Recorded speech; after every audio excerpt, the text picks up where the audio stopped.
కళ్ళల్లో మెరుపు మెరవాలి, కారు చీకట్లో దారి వెతకాలి, గాలి బాణల్లో ఉరుమై సాగాలి, తగిలే గాయాల్లో ధ్యేయం చూడాలి.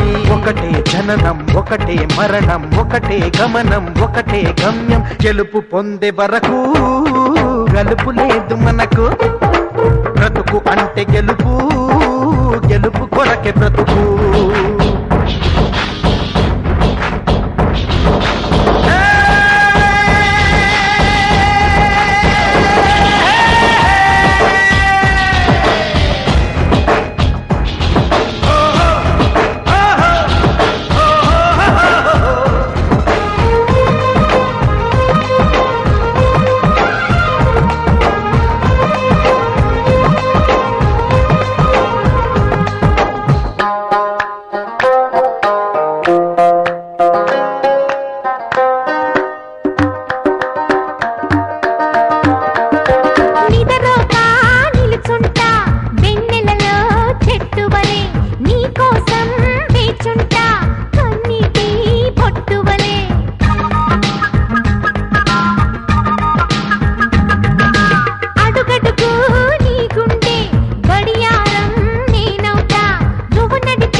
ముట్టుకున్నావా మువ్వా అవుతుంది, పట్టుకున్నావా పాటే అవుతుంది, అల్లుకున్నావా జల్లే